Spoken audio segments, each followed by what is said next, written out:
All right, everybody, welcome back. It's the end of the world with Michael and Stu. I'm Michael. And I'm Stu. And today we are coming to you from a state of exhaustion for a variety of reasons.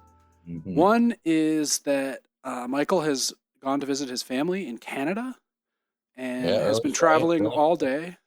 And is now... What about you, Stu? Well, I've had a little secret that I've been keeping from the audience, which is that I am turning into a living stone. No. I've been on... Sorry. This is how broken my brain is. I can't even think of a even remotely funny, plausible joke. No, I've been on jury duty since June 2nd on a very serious criminal case here in Brooklyn that has finally resolved today after 8 hours. How many days of deliberation? Deliberation was just 3 days, but a lot of that was taken up by re-listening to testimony, which is extremely exhausting because, I think we'll do a full episode at some point about this. It's a little too fresh because the trial we just delivered the verdict today. But one of the things that I didn't know about jury duty, I've done it before, but not on a case that was this complicated.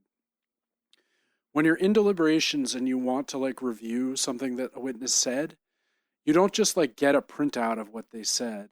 You have to request specifically what you want to hear, and then you go back into the courtroom, and the court reporter rereads the entire testimony, question, answer. But about the section that you ask about? Or you can ask for the entire testimony of a witness, how much testimony did you re-listen? Well, on Friday, we listened to 4.5 hours of it. Oh, my God. And that was partly our fault. We didn't realize that we should have been more specific about what parts we wanted to hear specifically. We did some re-listening today, and we were... You guys are all looking around during the re-listening, being like, wow, we really fucked Oh, no, we were like, this was a huge gap. Disaster, yeah.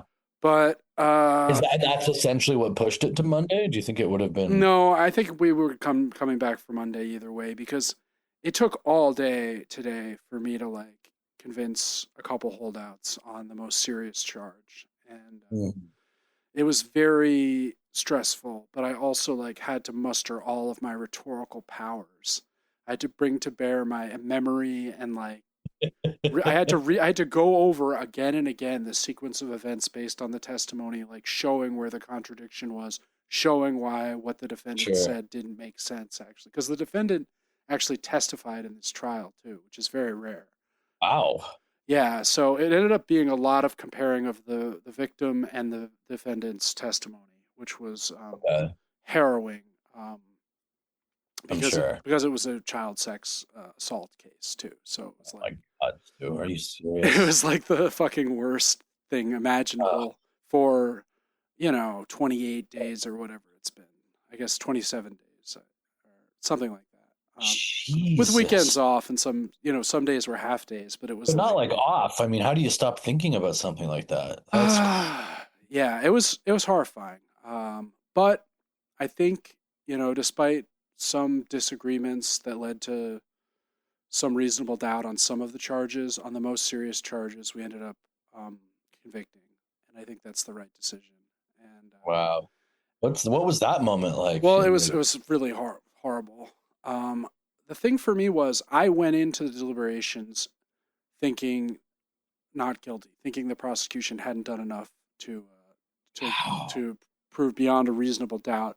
And it was actually the re-listening to the testimony and then comparing the different statements that really led to the resolution that we came to, which was, and I all weekend I was going over it in my head and being like, this is why I'm changing to guilty. This is why on these charges I definitely think guilty.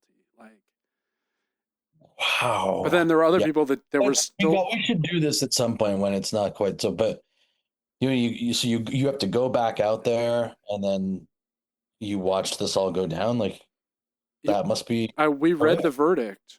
The foreman of the jury read the verdict. Yeah. And it's 7 charges. So each charge, the clerk reads the charge and what's your verdict? Okay. Foreman says it.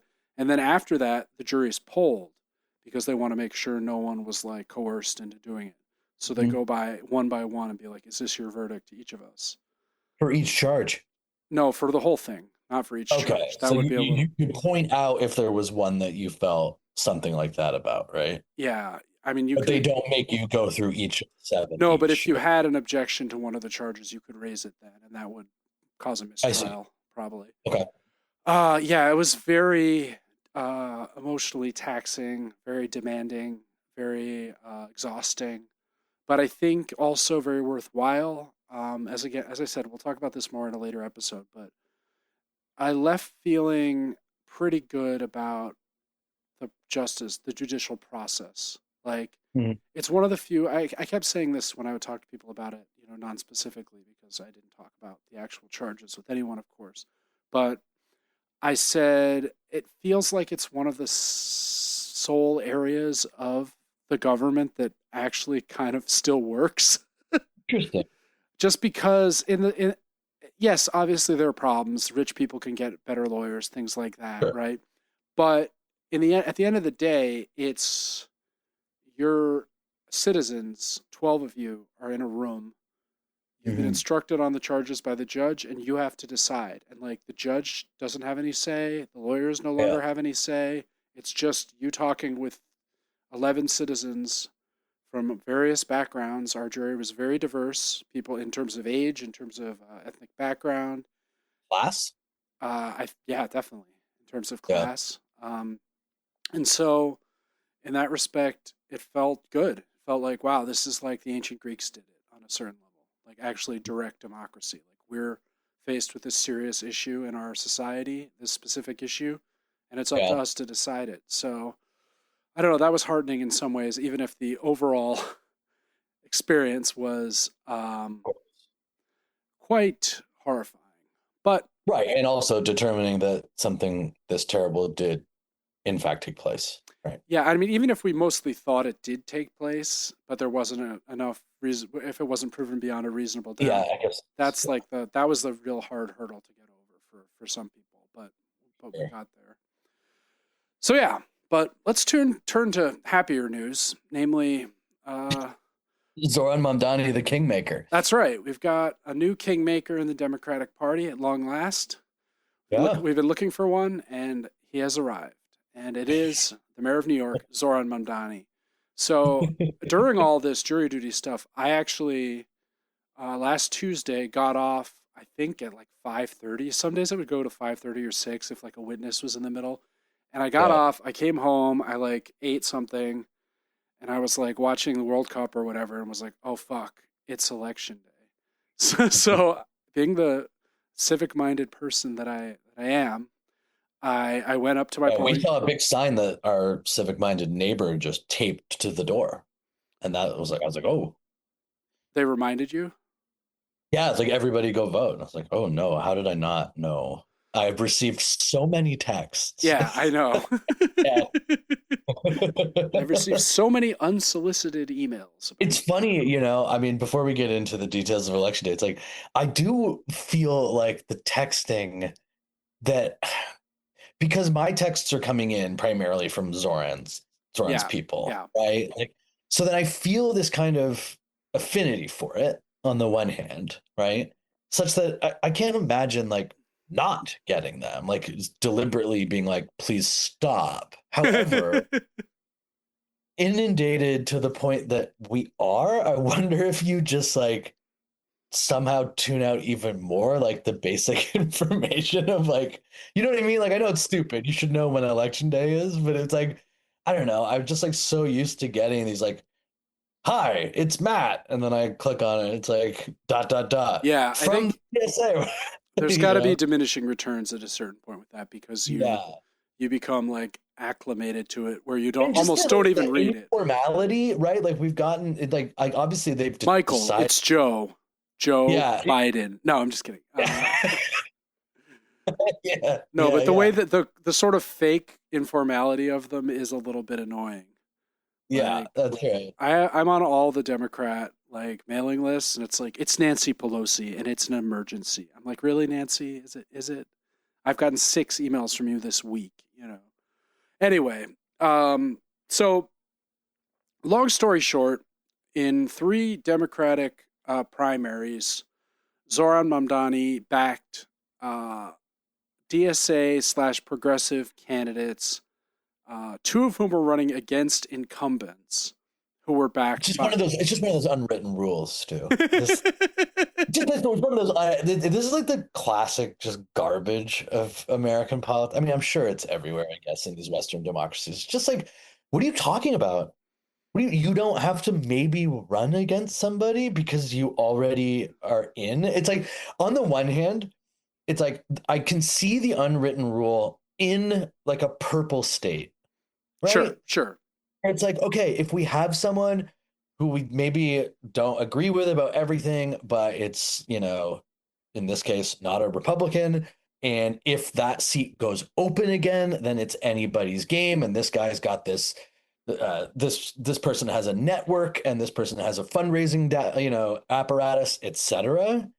I can understand, but saying it's like an unwritten rule to not have to face a challenger in a state where then during the election you don't have a challenger really either is like, what exactly are you saying? That the incumbent should be able to stay in office for life? Yeah, Am I hearing there's a correctly? real bias towards incumbency. Like it's But like in New York, it's like no incumbent should be safe precisely because like that is where you are able to put some of the more impressive, aggressive, or radical ideas into the laboratory a bit.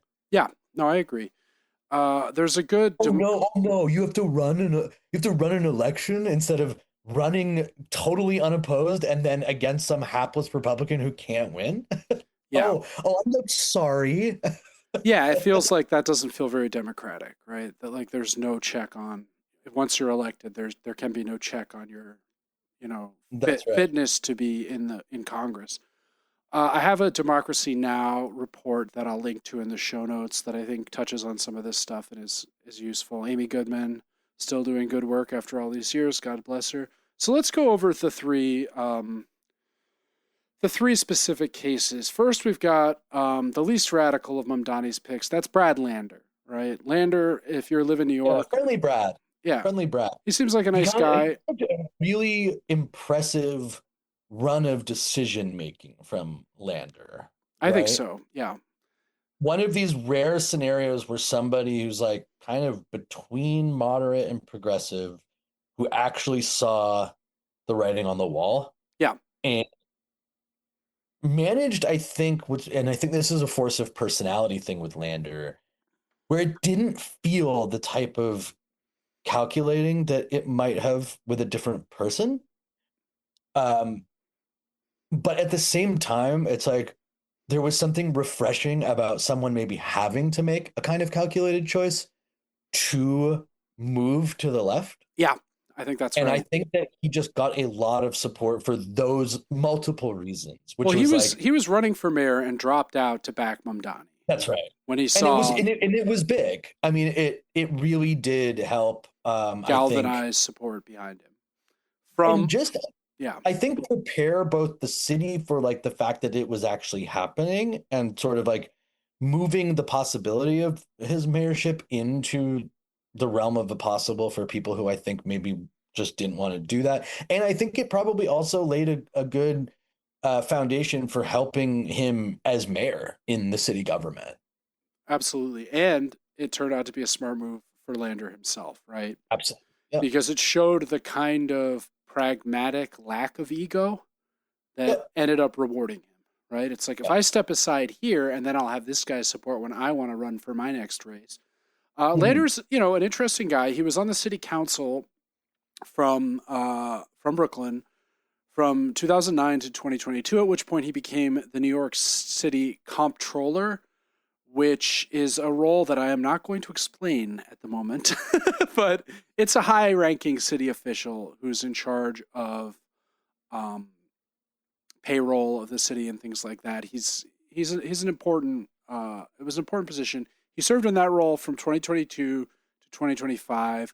I just remember that city controller would like has sign my paychecks when I work for CUNY. It's like that. Okay. It's like that kind of thing. Um, And He's also just seems like an actually, again, who knows about anybody ever in these scenarios, but seems like a good person, Yeah, I I like think. him. He seems like a nice guy. He has a good vibe.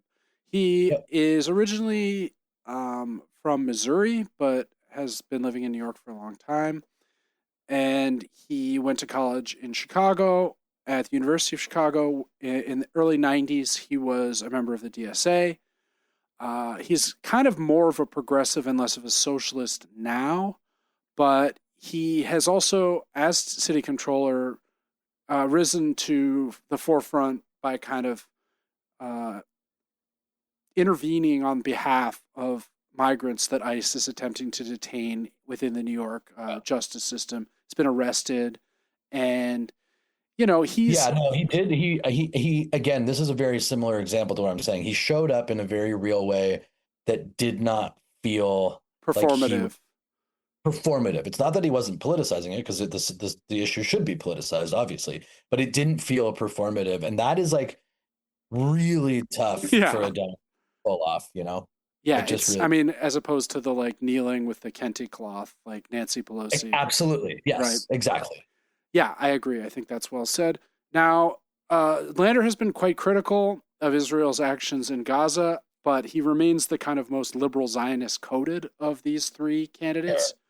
Sure. But part of that, he represents the district, New York 10, which includes some of the nicer parts of Brooklyn, Park Slope, Fort Greene, Carroll Gardens, and Southern Manhattan.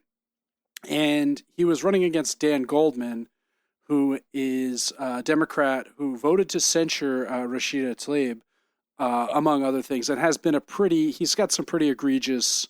But you'd hate to create any dissension within the party. Yeah, he had some pretty Sanders egregious. shouldn't have done this, because you'd hate to create any dissension in the Well, I party. talked with But a was that uh, is that the district you guys live in right now, or I don't know. so you didn't get to vote for Lander? Is what I'm asking. I did not get to vote. No, Okay, you didn't get to vote at all. I did not get to vote at all. Oh, No. because you guys have been moving around and like registrations all messed Yeah, up. we've been dealing with a lot of different things, so it Fair was enough. bad. No, understood. But my friend, I was at a party on Saturday during a respite from duty, as I call it, Hmm. and it was in that area in Goldman's zone. And my friend is not a particularly radical leftist or anything, but he was just like, yeah, Yeah, I had no problem voting against Dan Goldman, right? I think Dan Goldman is just kind of a party hack. I don't think he was particularly beloved. I think he was seen as kind of a carpetbagger. And right. so Lander cruised to a pretty easy victory here and is all but guaranteed to be elected in the fall. And I think, he's a little less strident than the other two candidates about whom we'll speak in a second. But but I have in general good vibes about him. Now let's move to my district, which is the New York 7th, which includes North Brooklyn, including Williamsburg, Bushwick, Ridgewood, and some parts of Long Island City. So sort of North Brooklyn. And this is Claire Valdez is the candidate who has won. She was running against in an open primary to replace outgoing Congressperson Nydia Velázquez, who's represented this district for a very long time. I forget exactly how long, but since I've lived here, and I've lived here since 2010. Yeah. So, and I have a funny story about that. So I mentioned that I went to vote after completing my day's duty, and the voting place is not the polling place is not too far from me. It's a high school just a couple blocks away from my house. I've gone there Yeah. dozens and dozens of times between primaries and other elections. And so I get there, and my neighborhood is largely dominated by Hasidic people, right? It's a big hub of the Hasidic community, South Yeah. Williamsburg. I live on the edge of that. And so many of the people that were waiting to vote, this is like between 8 and 9, the sort of last hour. And I get there and I'm waiting behind some Hasidic people to like check my registration. And Nydia Velázquez, our congressperson, walks out and is like, "Thank you all for voting." She's there at the Really? polling place. Yeah. Oh, Isn't, cool. isn't that surreal? This is someone I voted for like 6 or 7 times or whatever, Yeah. however long. And, I think she is, for the most part, a pretty progressive person, but Hmm. it's the kind of thing where the tide, I mean, she backed Mamdani, for instance, but Mamdani did not back her chosen successor, who is Brooklyn Borough President Antonio Reynoso. And she was like thanking a lot of the Hasidic voters, whom I think Is she. this the one where I have it correct that this is the one where is this the one where he said he was going to do so and then decided not to, or was that the third one? Said he was going to, said who was going to. Mondani did tell, I believe it was Velasquez, that she Yes. was going to support Reynoso at first. Yeah. And then a better candidate emerged, basically. Yeah. One more in line. And that's exactly how it should be. Work. Yeah. No, I agree. But again, this rubbed Velasquez the wrong way. She didn't seem too keen to thank me for my vote. She perhaps sensed that with my long hair and my mustache and my post-jury duty eye glaze, that I was going to vote for the wily socialist. And spoiler alert, she would have been correct if she thought that. Still cool to see her. In any case, so I go in, I vote, whatever. And I was like, well, I hope, Valdez does well. Valdez was born in Texas in 1989. She's been living in Ridgewood since 2015. Like Lander, she also went to college in Chicago, except in her case at the Art Institute of Chicago. She's an artist. She worked for a time as an art assistant in the art department at Columbia when she moved to New York. She's also got a long history of working various service industry gigs. And she was only first elected to the state assembly in 2024. That's like the House of Representatives for the state of New York, basically, as opposed to the state Senate, which is the higher. It's different than city council. It's a state level office. And she won that election in 24, defeating incumbent Juan Ardilla, who had several allegations of misconduct against him. But even in that election, a pro-Israel super PAC spent $40K against her state assembly candidates. It seems really crazy to be a super PAC backing a foreign country to be like, this state assembly person cannot get Absolutely. in. And just like dragging out $40,000 from the couch cushion type vibe. Yeah, it just seems a little. Seems maybe foreign governments shouldn't be allowed to have super PACs investing. Yeah. I do like that it just didn't work, and now it's gotten out of control for them. Like, hey, just free up 40 grand. We'll never hear from this person again. Yeah, I mean, her matchup with Reynoso, because Reynoso, like Velasquez, is not like some centrist hack. He's a pretty decent, reasonable progressive, but Valdez is a socialist, and she has stronger positions on Medicare for all, stronger positions on, migration. She's better on trans rights, just like the things that are key to an actual socialist agenda above and beyond just a progressive agenda. So she won pretty easily too, which I was kind of surprised by. She won by a lot, not quite as easily as Lander, but it was not close, right? And again, this is a pretty stinging rebuke to the sort of more establishment Democratic caucus. Yeah, I mean, is there the impression, do you think, that if, never mind Zoran winning, how much of an impact do you think his actual time as mayor so far has actually had on these races? I think it's been positive, right? I mean, I don't think it too many. This one wasn't particularly close, but the last one was very close, and I don't think there's a doubt that wouldn't have gone that way without Zoran's direct involvement, right? Yeah, I think you have to just look at the city. Like, the crime rate is at a near record low. There have been fewer shootings. The Knicks won the title. The Knicks won the championship, which he really does have this, like, has created a sort of vibe in the city that, like, I do think really matters in the way that people think about him as a political figure. Yeah. Yeah.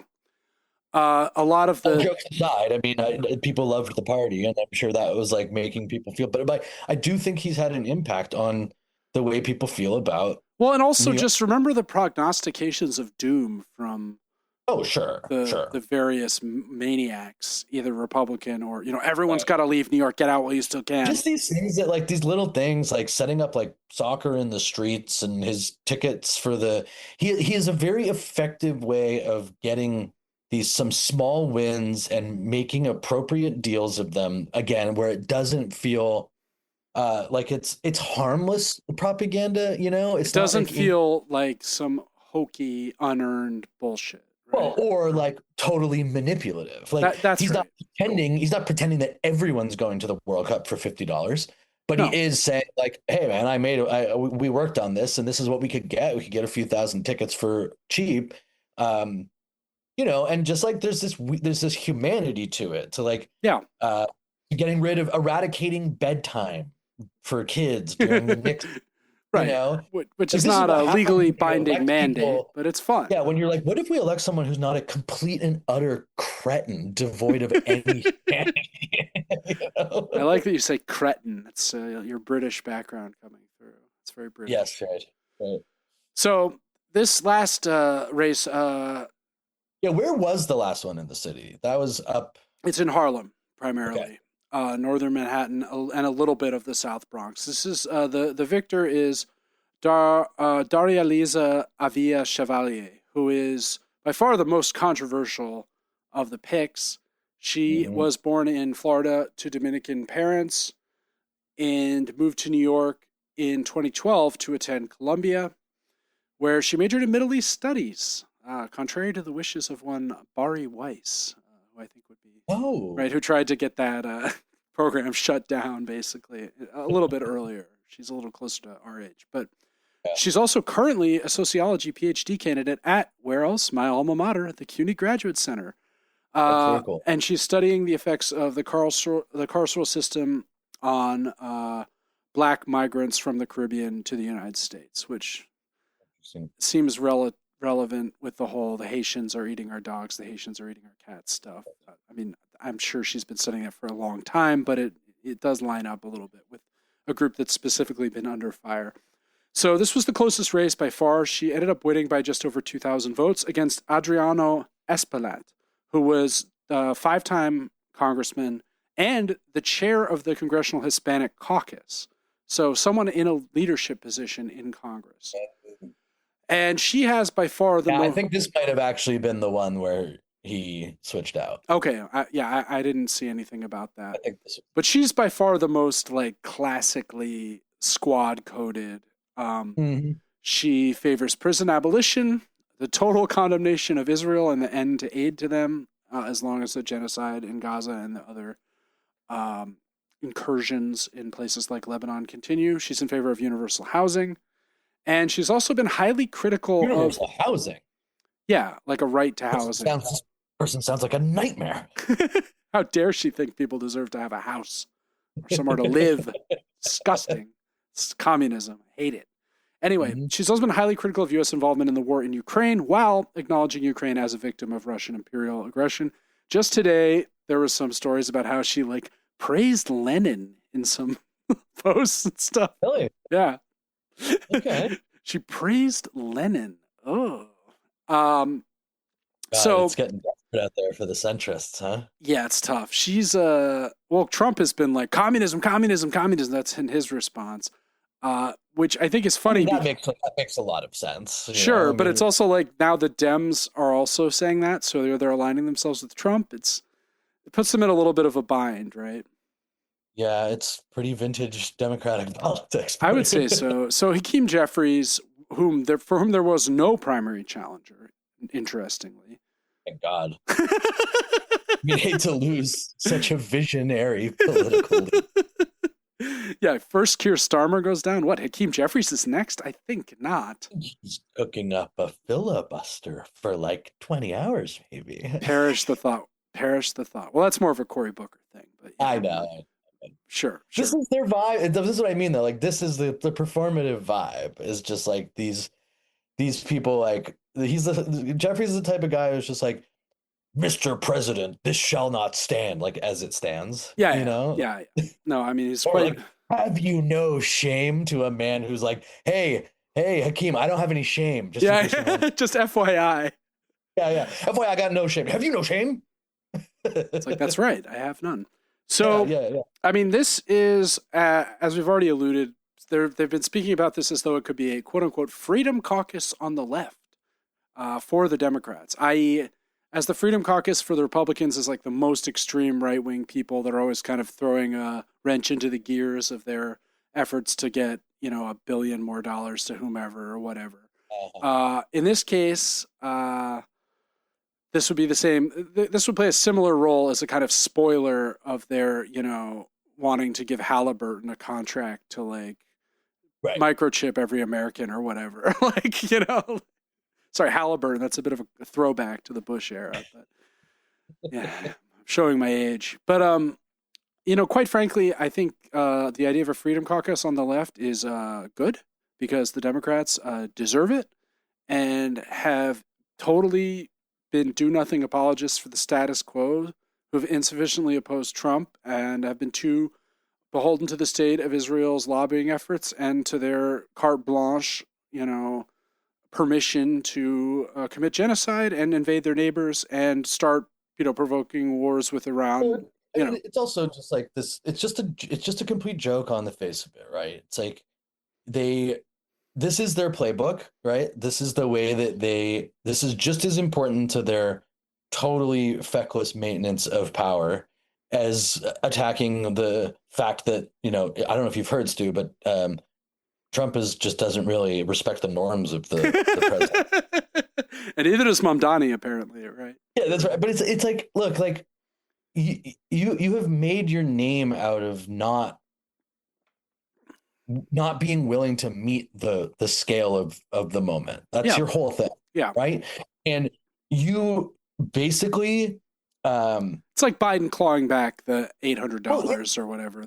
Stuff like that. The weird, the fake, like the transparently inauthentic way that they claim to be listening to Americans. Yeah. And they aren't actually willing to register the desperation that people do feel. And this is like the weird line that is now coming across the party of liberal to progressive to, dare we say, democratic socialist, right? And what to me, what ends up happening is that the progressives are in this weird spot as well, right? Well, as this has demonstrated, yeah. Yes, where like at a certain point, you're just not getting enough done to meet the moment that to even justify the name of being progressive, because like what progress are you actually enabling? Well, and if primarily your job is to explain how much you would love there to be progress, but unfortunately here are all these reasons there here are all these norms that prevent me from right.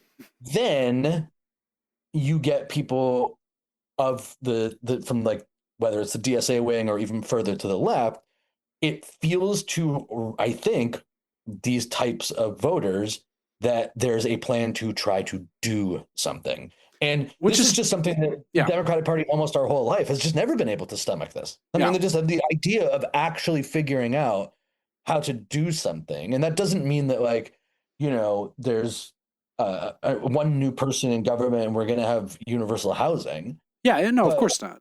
But I mean, like, look at the conservatives. I mean, in the same time period, what was one of their biggest goals? Well, get rid of Roe v. Wade, and they worked. They got the judges in, they got the things in, they got the people with standing to put the lawsuit up. It got appealed in the right way, and lo and behold, a long 30, 40-year project, and they did it, right? Yeah, and I do think that is part of why there has been such a block, an attempt to keep these exact type of people out of Democratic politics for so long, is precisely because they seem to be the ones who are ready to engage in, not that they don't feel things are urgent, but they also do feel like they're ready to engage in a multi-decade process because they feel like something has been breached. A levee has kind of been broken. That's here. right. And like the Clintonist dream of like neoliberal reconsolidation. Right. You say what you want about Mamdani's politics, which I think are pretty solid, that the fact of the matter is that in this country right now, he is pretty well a singular political talent.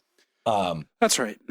And not only is he that when he's on stage and from all accounts, when he's in front of people. And when he's being interviewed and when he's on Man on the Street videos and whatever. Yeah. Right. Like at least for now, depending on how things evolve, we'll see. But for now, he also appears to sort of be light years ahead of people when it comes to the marketing side of things, right? And Like, this is where the Obama comparisons feel somewhat apt, right? I think that's right, but I think that The difference is, I think the difference is that people who elected Barack Obama would, I think, rightfully have believed that a very similar sort of the levee is breaking situation had happened. But by the time we get to the healthcare summit, and he has immediately capitulated on the public option. yeah. From there, Or even just before that, even the financial crisis and like. oh, sure, but I guess what I mean more is that, like, the idea of healthcare that was so fundamental To his right? campaign and to his appeal. Yeah, and I would say even more fundamental than like I'm gonna take these corporations to task, right? I mean, in his stump speech back then, it was always like the healthcare I have as a senator, you should have, That's right. right? Yep. Citizen. It was very basic, and his whole 8 years was a process of bringing people back to a reality of what Obama was willing to be.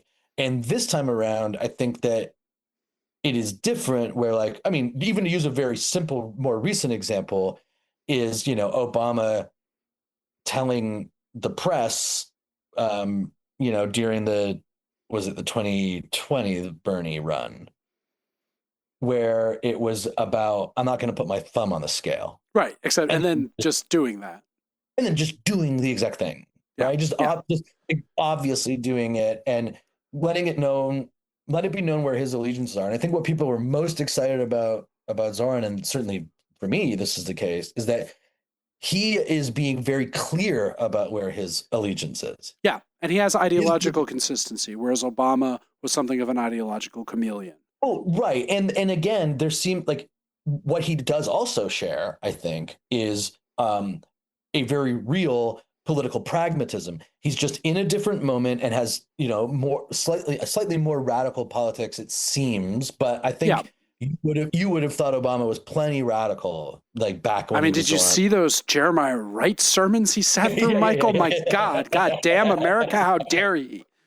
But I think, but I do think that what he does, he recognizes what he needs and the people he needs, and Obama did too, much to the detriment of people like us and what we wanted for Obama. Yeah, and I mean, Obama, I've been listening to the Remember Shuffle podcast, and if you've ever heard it, it's a great show. Two Canadians living in America, Canadian expats, both very smart, very funny. They've been doing a long-running series on the financial crisis and its aftermath. And exactly what you're saying about Obama really gels with, I mean, one of their big points, and I think this is really shrewdly made, is that, yes, Obama beat Hillary, but then when he became president, he appointed all of the same people that Hillary would have appointed. He's like, Larry Summers, come on down. Tim Geithner, get over here.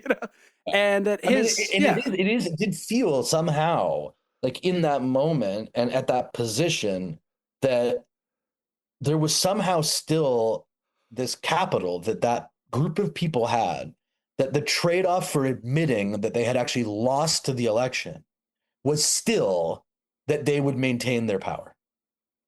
And that he would be the president. And this is obviously totally different because, Mamdani can't be president, for one thing. That's right. But there is a way, that I think there is a very real way that when we look back in 20 years, that the things that Mamdani is doing right now could well end up having a larger scale impact. And it might end up, I had this thought when I was, looking at this stuff before we came on that, like, yes, I mean, anyone could be like, obviously I would vote for him to be president probably tomorrow. Sure. But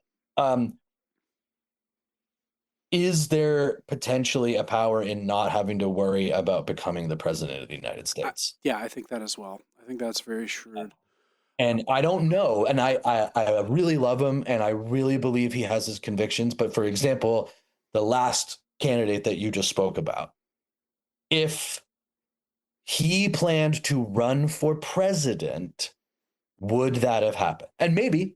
And I'm hopeful that it would, because he seems very, very clear and can have this conviction. But let's just be honest. we certainly cannot say for sure if he's looking to win Wisconsin, Pennsylvania, etc. Yep. No, it's well said.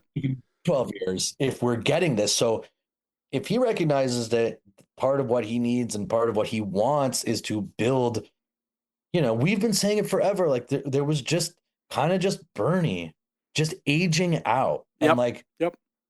that it's like, and now it's like, maybe that's not ever gonna and I mean, happen. God love Bernie, but Mamdani's charisma demolishes Bernie's charisma. I mean, well, he's got 50 years to do the work too. Yeah, he's 50 years younger than Bernie also, which is amazing, right? Yeah. Now, I had a bunch of stuff about recent Supreme Court cases, but I think we can do that. Next week is the intro, maybe before. That's what I was thinking. That's what I'm thinking as well, because the big rulings are still to come later this week, and so we'll have a bigger set of them on our plate. And I think if the decision, if there's enough, I could see us just doing an episode kind of about the current state of the court and the politics around that as well. I think that's a plan. So yeah, I mean, I think these are exciting. We'll see what the blowback from this is, if any, from the Republicans. What it does seem is that it doesn't seem like the Democrats are going to learn any actual lessons from it. So, but, heaven forbid, right? Yeah, but I think eventually, you do blow the house down, and here's hoping. I agree. All right, well, that's great. And thanks to exhaustion, we're going to call it a bit early today. And still not quite the mythical short episode. We're always, when we're planning these episodes, we always think we're going to get one that's like 24 minutes long. Hasn't happened yet. Maybe never will, but we'll keep trying. We'll do our best. And so next week we'll talk about Supreme Court and probably some other stuff, depending on what happens with these big cases that are coming up.